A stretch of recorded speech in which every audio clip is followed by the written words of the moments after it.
ওয়ালাইকুম ভিউয়ার্স, আমি ইয়াসমিন মাহমুদ বলছি। জুম্মা মোবারক।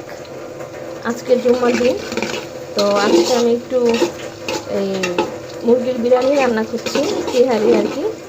এখানে আছে পেঁয়াজ, এলাচি, দারচিনি, তেজপাতা, লং। আর এখন আমি এটার সাথে আলু দিয়ে দিব। আলুটি একটু ভাজা ভাজা হয়ে যাবে পেঁয়াজের সাথে।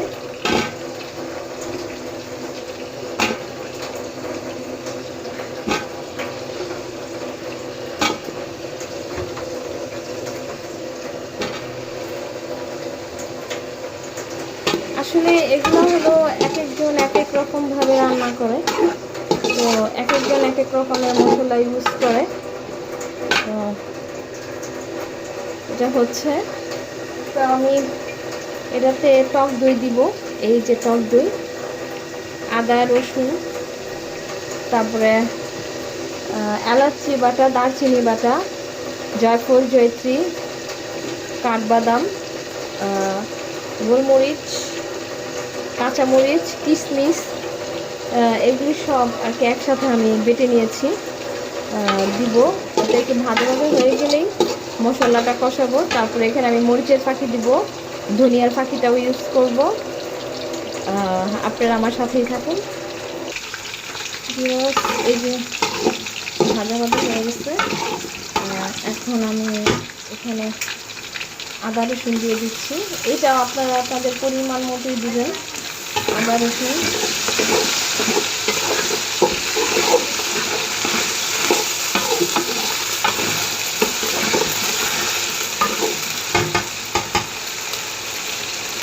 এখন আমি লবণ দিয়ে দিচ্ছি, যখন আবার লাগবে তখন আবার দিব।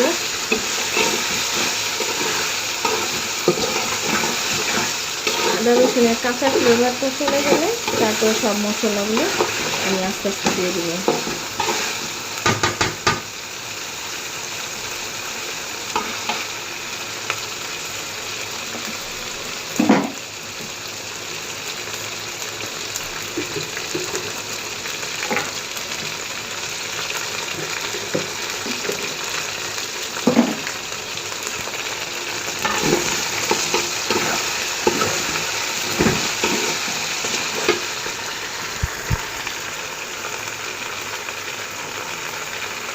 আদা রসুনের কাঁচা ফ্লেভারটা চলে গেছে, তো এখন আমি একটু পানি দিয়ে দিচ্ছি, যেহেতু মশলাটা কষবে।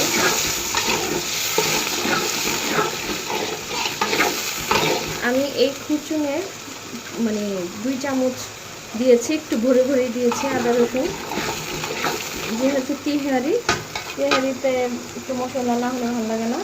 এই যে এটা হলো আমার সব মশলা, জায়ফল, জয়ত্রী, পেস্তা, মানে কাঠবাদাম, তারপরে গোলমরিচ, কাঁচামরিচ, কিশমিশ, সব কিছু এটার মধ্যে বাটা আছে। শাহি জিরা, নর্মাল জিরা, এগুলো সব এটার মধ্যে বাটা আছে। তো এটা এখন আমি এই যে ঢেলে দিচ্ছি, এটাকে ধুয়ে দিব পরে।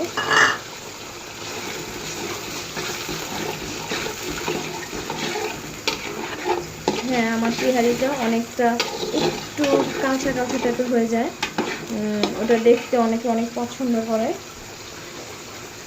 এখন আমি দিয়ে দিচ্ছি এই যে ধনিয়ার গুঁড়া,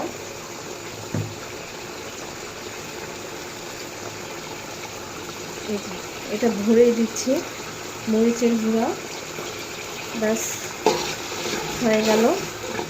এখন আমি এই মশলাটাকে এখানে কাঁচামরিচ দিয়ে দেবো এখন, তারপরে আস্ত দিব, কিশমিশও দেবো।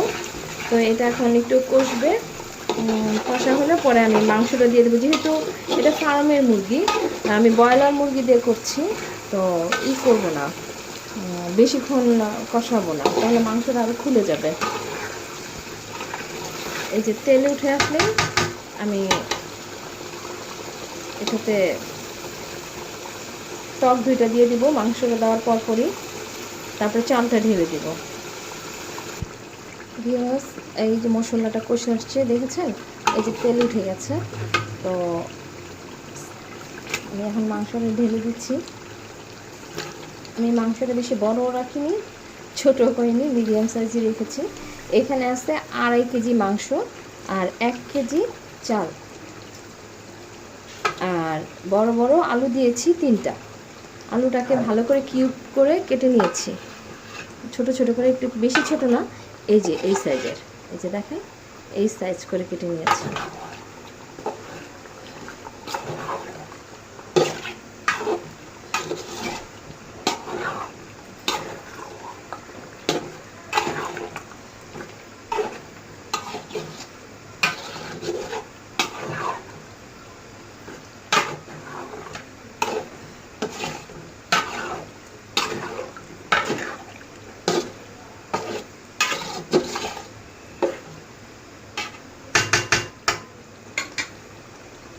এখন আমি এটার সাথে টক দইটা ইউজ করব। এই যে টক দই দিয়ে দিচ্ছি। টক দই দিব আমি 4 কাপে 1 কাপ পরিমাণ আমি টক দই দিব।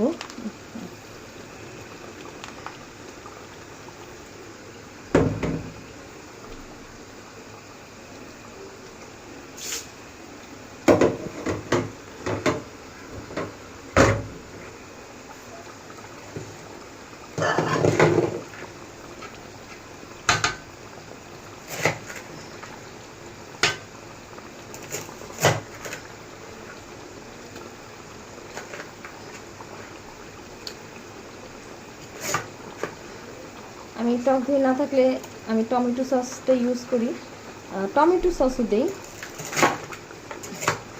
আমার টমেটো সসটা শেষ হয়ে গেছে, যার জন্য আমি টক দইয়ের পরিমাণটা একটু বেশি দিচ্ছি আজকে। তেহারিতে বা কাচ্চিতে টক দইটা ইউজ করলে না মানে আলাদা এক ধরনের টেস্ট আসে।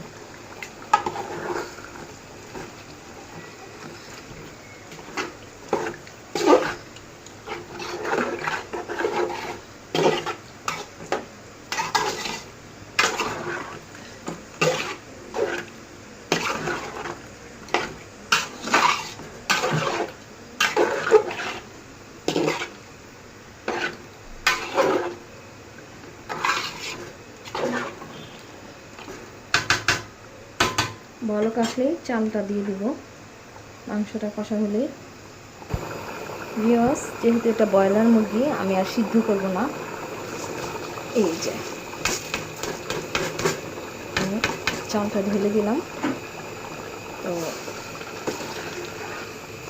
এখানে আমি, আপনারা আসলে পরিমাণ মতো পানি দিবেন। আসলে আমি কখনো পানি মেপে দিই নাই, আমি এটা শিখিনি নাই। আমি আমার লাইফের অনেক অল্প বয়স থেকে আমি রান্না বান্না করি। আমি আসলে ওই একা একা সব শিখেছি, তো ওই আন্দাজের উপরে পানি দিয়েছি, সব কিছু করেছি। প্রথম একটু নষ্ট হয়েছে, পরে আস্তে আস্তে আবার ঠিক হয়েছে।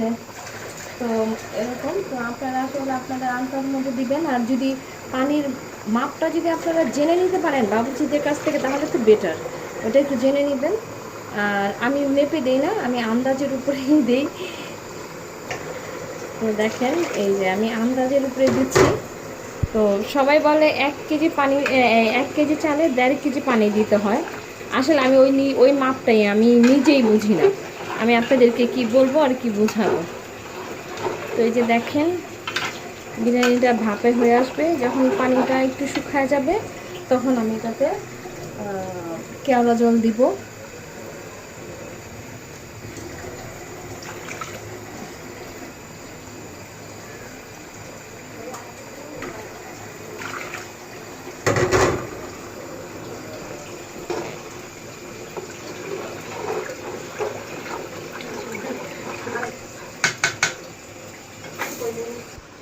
ভিউয়ার্স, এটা যখন আমি ভাপে দিব, দেওয়ার আগে এই যে কেওড়া জলটা একটু দিয়ে নিব। কেওড়া জল বেশি দিবেন না, যারা নতুন আছেন তারা দিবেন না বেশি, অল্পই দিবেন। এই যে এটাকে এখন আমি তাওয়ায় বসায় দিব।